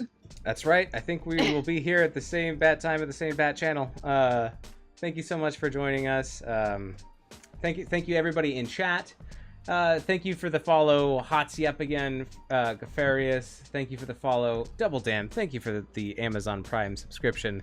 I really appreciate that. Mm-hmm. And thank you, Sanaganeus5 for the raid. We appreciate that. All right, guys, we are going to get out of here. I'm going to leave you with a 24-minute interview of both teams. So stay tuned for that.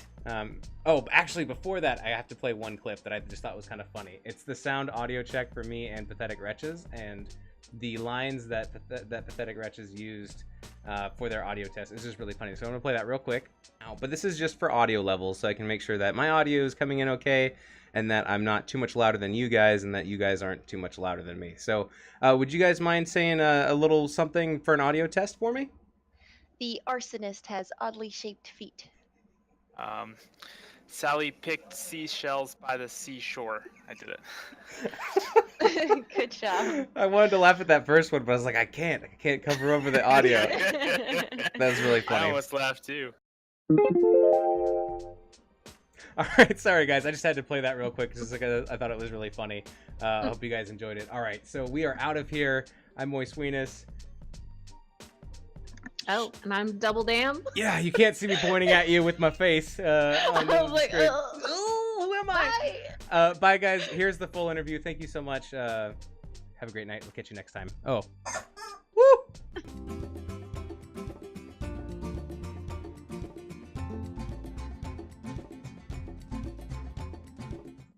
Hello! This is a Moist Moment, and it's the Pathetic Wretches flavor. I am Moist Weenus, and I'm joined by Hroth, the captain of Pathetic Wretches, and the assistant captain, Captain Snail. Thank you both for joining me tonight. Oh, my pleasure. Thanks for having us. I have messed up the title for Hroth. There is no H. There is an H on Discord, but that's not on the roster, so my apologies, sir. But thank you so much for joining us. This is hopefully going to play before the match tomorrow, Tuesday the 28th at 8:30 PDT. So let's hop into some of these questions real quick. So, do you have a... I don't know. Is it really? This is an epic matchup between you guys. Between Arrogant Nephalem. Is there any bad blood between you guys? Do you guys have any kind of a past history that's worth noting? I mean, I don't think we've ever talked explicitly between us, both teams, but I think there's some unsaid good blood. Yeah. I know that we both enjoyed our matches last time, and they were very close 1-1 draw, and there was just some really excellent camaraderie and sportsmanship.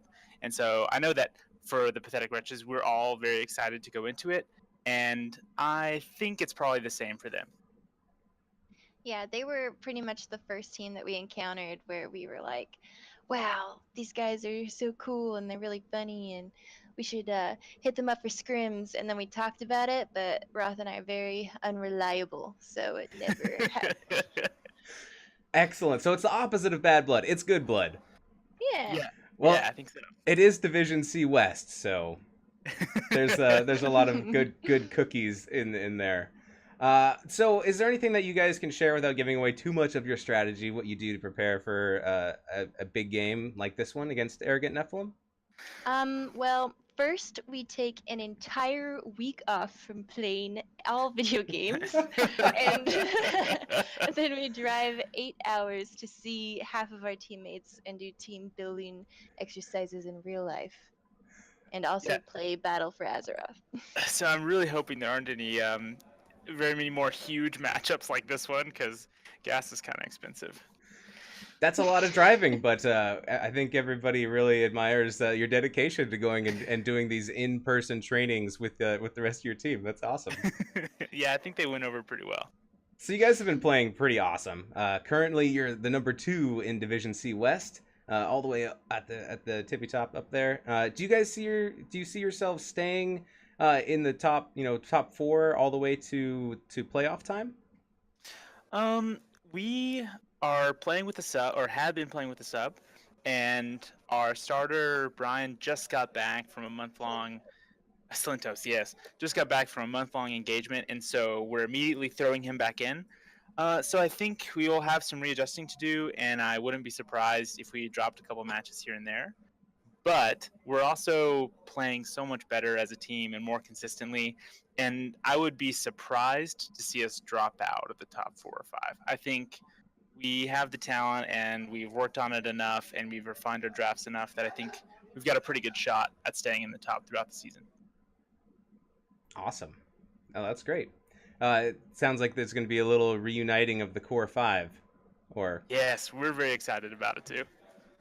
Not that we're not excited to put Lava back on the bench. We love Lava, and he's awesome. Yeah, he's really enjoyed his time in the spotlight for sure. oh, that's great. It's nice because sometimes you feel like, oh, we have these subs, but we never get to play them. So I'm sure it's nice to get a chance to play some other people who don't get to play all the time as well. So that's cool. All right. Speaking of your team, if you could describe each member of your team with one sentence, what would it be? Lava Splashes would definitely be I have a girlfriend, because he loves to tell everybody and remind everybody. And so we've Really shook up. Hmm?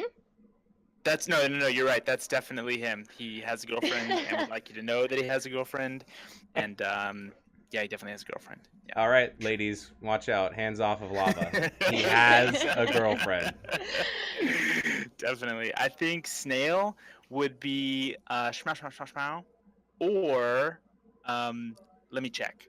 And the story behind that is Sam is all over the business side of things. If there's a game we want to know if it's being casted or it's on the calendar or if we scheduled it, it's always let me check, and then the answer 2 minutes later. So we really appreciate that, especially me, because my responsibilities are basically a quarter of what they should be. So thank you. Aw, shmow. I think Percival would just be that's what she said. Yeah. Yeah, Mhm. gosh, if you ever need just a real quick one-liner, Percy's gonna slide it in. Or dad jokes galore. Yeah, or dad jokes. He's there for the dad jokes too. That's great. And for Joe, gosh, Joe, what a wonderful, unique guy. We all love Joe very much. Probably, for sure, the crowd favorite of the team. Yeah, we would definitely vote him as favorite player.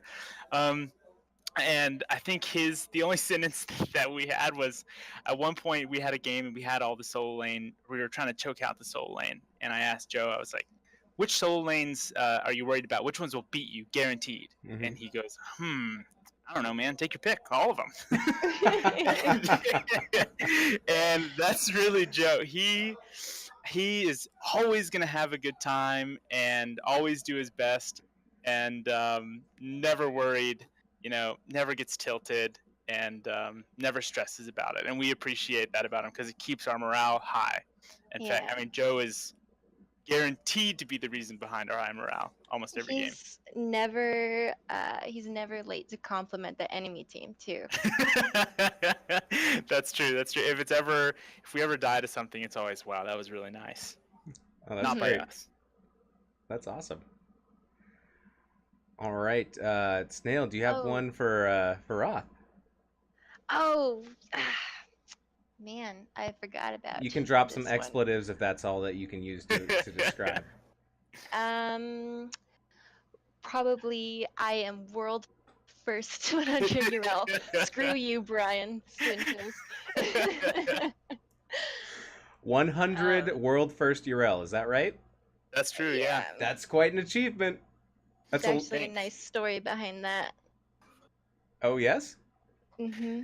Russ? Yeah, there is. I mean, if you got time, I'd be happy to share. Oh, we have to. I mean, it is really a huge achievement. So we have to hear the story behind it. Well, the Spark Notes is Yrel was leaked as a Ret Paladin. I've always played Ret Paladin, and I was so excited about it. And I offhandedly told Brian that she'd probably be my new main, and I'd probably be the first one to level to 100 because I'd be playing so much. And Brian was just shocked that I could claim that. And he said, "You absolutely will not be the first one to 100. Other people have more time than you."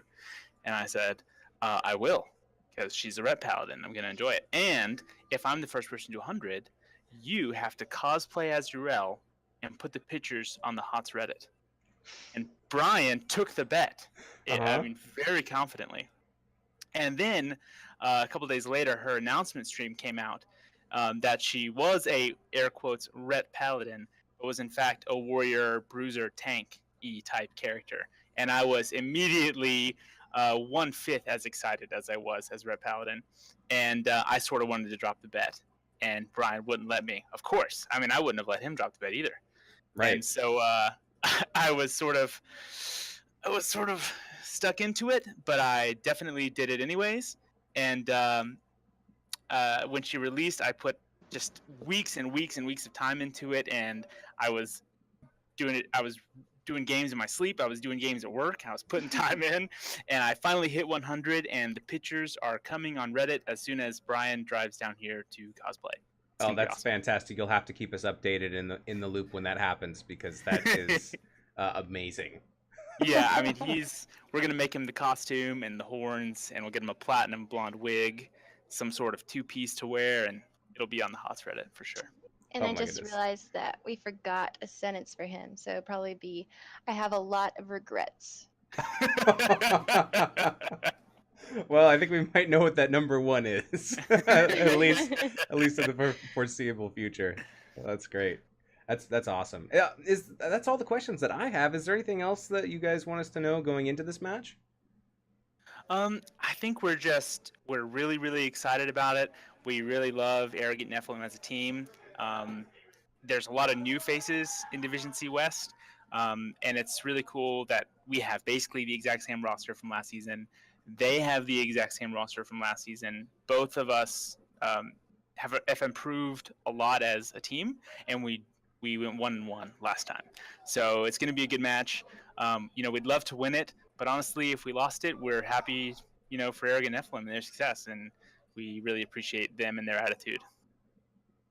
Well said. I think that kind of wraps up a little bit how a lot of Div C teams feel about each other, and win or lose, fight on the battlefield, and then, after it's over, we can all be friends. So I think that's cool. Yeah, it's all love. Yeah, absolutely. All right. Well, thank you guys so much for joining me and for agreeing to do this. And hopefully your game is happening right now or, sometime today. So thanks. Whoa. Woo! Woo! Thank you so much, guys. And I will see you in the game. Thanks, Weenus. See you there. Thanks. All right. Bye-bye.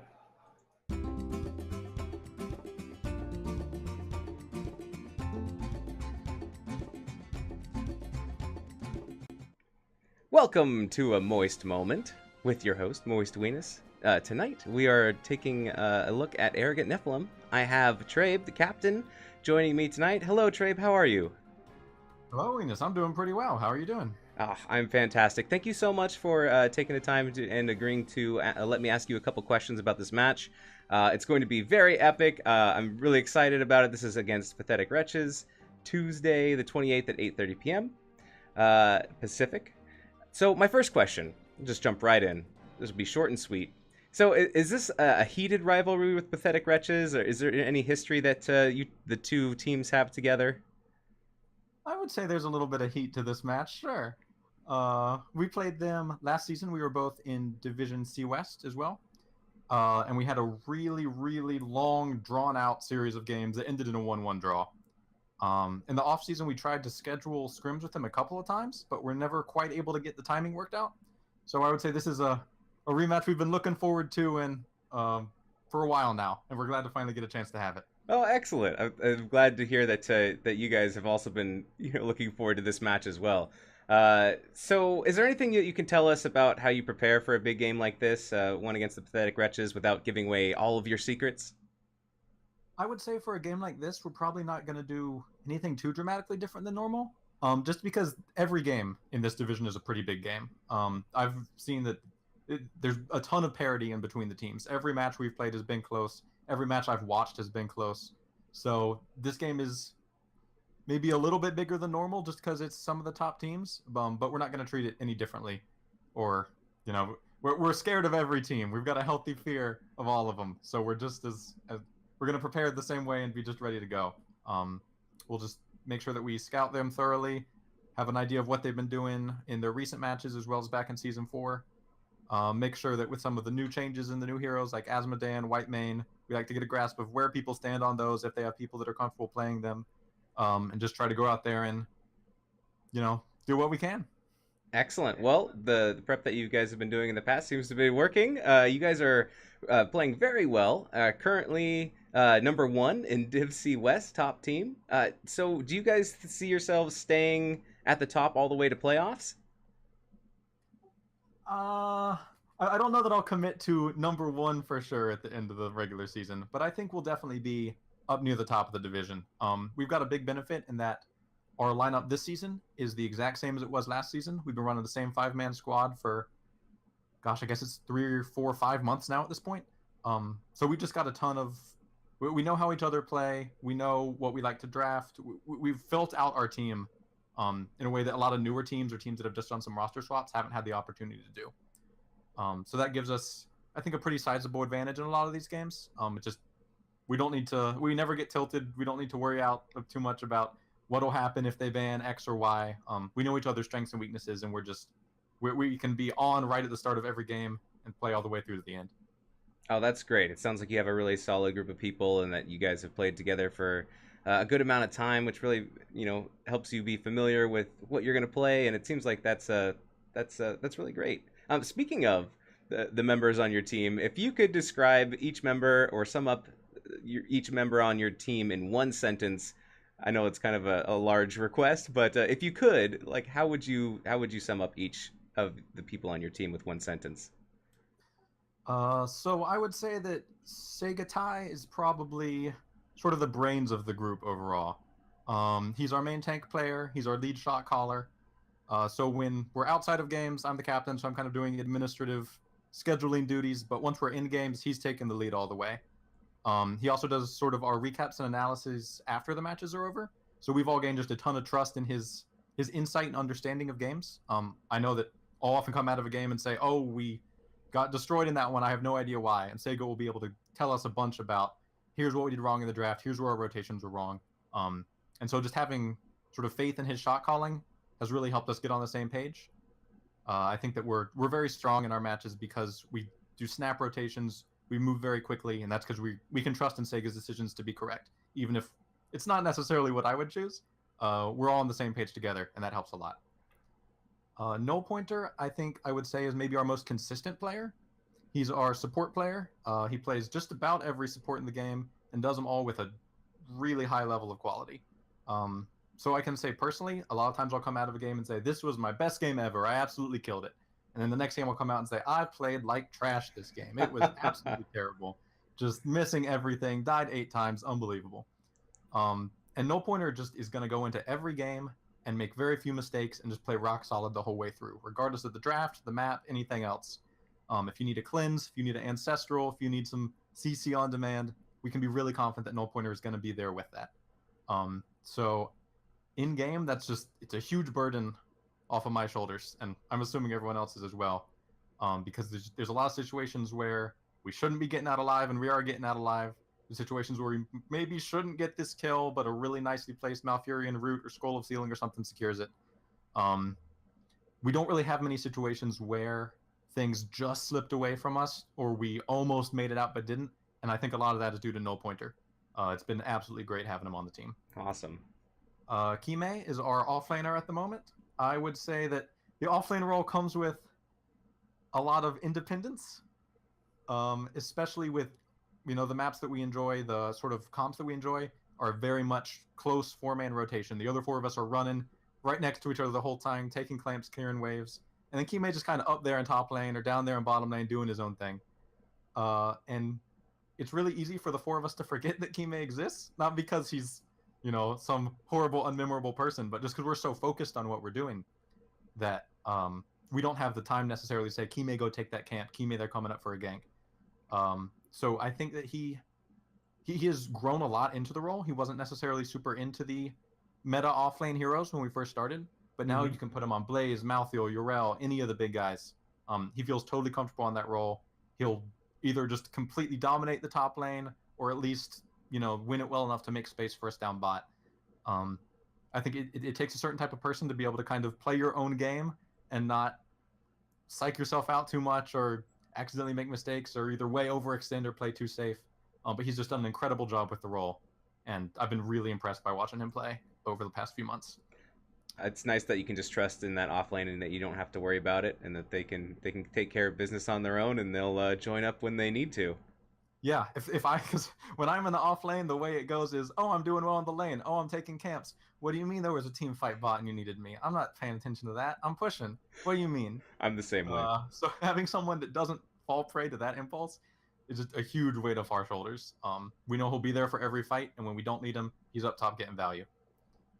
Our last player is Dakilidin, who is sort of me and Dakilidin switch between kind of the flexy DPS type things depending on how the draft goes.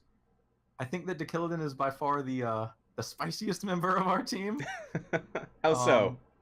A lot of us, I would say, are sort of, we like to play a little passive. We like to play a little safe. We say, hey, we know this draft works. Let's stick with this draft. Hey, we know that comp worked effectively on this map. Let's go for that again. And we don't really necessarily push ourselves out of our comfort zone too much. And Dakilidin is very much, there's a new hero came out. They're awesome. I'm going to play just them for 2 weeks, and I'm going to play them in NGS, and it's going to rule. Or, they actually, I can play some crazy dive hero into this comp.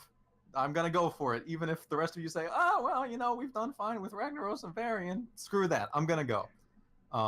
And I guess I would say that we've done well in the first week or two because Segatai and Null Pointer have been very consistent. We have a very strong core, and they've gotten us to this point. But the reason I feel confident for the rest of the season is because Kime and Dakilidin are very flexible and are going to help us keep adjusting. And once teams sort of have scouted out us a little bit more and are coming in prepared, we've got a lot of tricks up our sleeve and a lot of stuff in our back pocket because of those two, forcing us to play a little broader and play a little more fun and different than we normally might go. So I'm very grateful to Dakilidin for making sure that we're always on our toes and trying out some new stuff. That's great. I mean, you can never be really your character pool can't be choked if you know them all, or you play all the ones that come out and you have all these secret backup plans. So that sounds great. Always be prepared. I like it. If people pick a comp that Chen can get some damage in on it, we're gonna go Chen. If people can get a comp where I don't know Murky's gonna be good, we're gonna pick Murky. Every little weird niche pick, either Dakilidin or Kime plays it. So we're always on the lookout for those, and I think there might be a couple drafts in the second half of the season where things get a little bit weirder than maybe they have been in the first half. Spicy indeed. Awesome. Well, and do you have anything to say about yourself? I know that's kind of weird. I would say that I am very grateful to my team for allowing me to play with them. My hero pool isn't quite at the level theirs is. I feel like my individual skill isn't quite at the level theirs is. I've had to do a lot of adjusting and changing in my hero pool just because I was sort of a support specialist main going into this. That's not really what the team needed, so I've been changing up a bit. They've been super patient with me, super helpful in helping me learn these heroes, getting comfortable on them. I played like nothing but Hanzo for our first 12 games in Season 1, and now there's a whole bunch of guys I can play just because they've been there to support me and help me grow a lot. So I'm super appreciative to them for helping me out with that. Well said. The captain is only as strong as the rest of his team. And it sounds like you have a great team, and I've seen it, and I know it, and it's true. Well, that's about all the questions I had. Is there anything else that you wanted to let us know going into this match? There's nothing too particular this match, but in general, I would just say we've got 2 excellent subs on the bench, Antaeus and Fierce Cow. They haven't gotten a chance to show their teeth yet, but they're anxious to do so, and the other teams in our division better be ready if we get to pull one of those out, because they're 2 excellent players. And I know that things are going to be good if either of them gets to join us. And I'm thankful to all the casters that have been helping us out. We've had most of our games casted, and that's always a super great thing to be able to get someone else's insight and have a chance for your fans to come out and watch. So thanks to you and all the other casters who have picked us up. Oh, absolutely. You guys are always fun to cast. A lot of great games coming from you guys, and I look forward to our match that you have with the Pathetic Wretches on Tuesday the 28th at 8:30 p.m. Pacific. Thank you so much, Trabe. I will see you then. Yeah, sounds like a plan. All right. Bye-bye.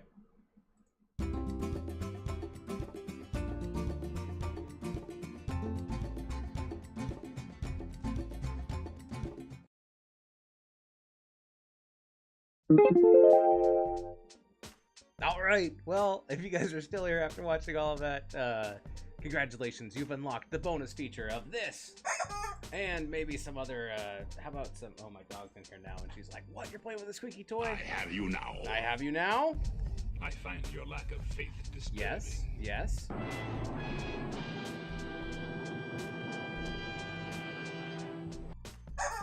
And I think that's all I got, really. Maybe a little...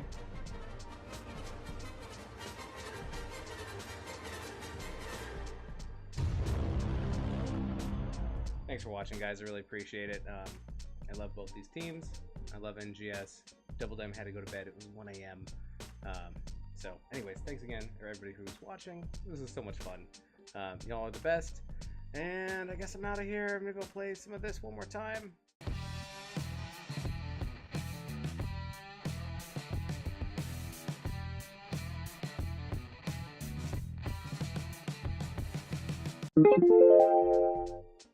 Okay, I'm really out here. Hugs and kisses. Love you all.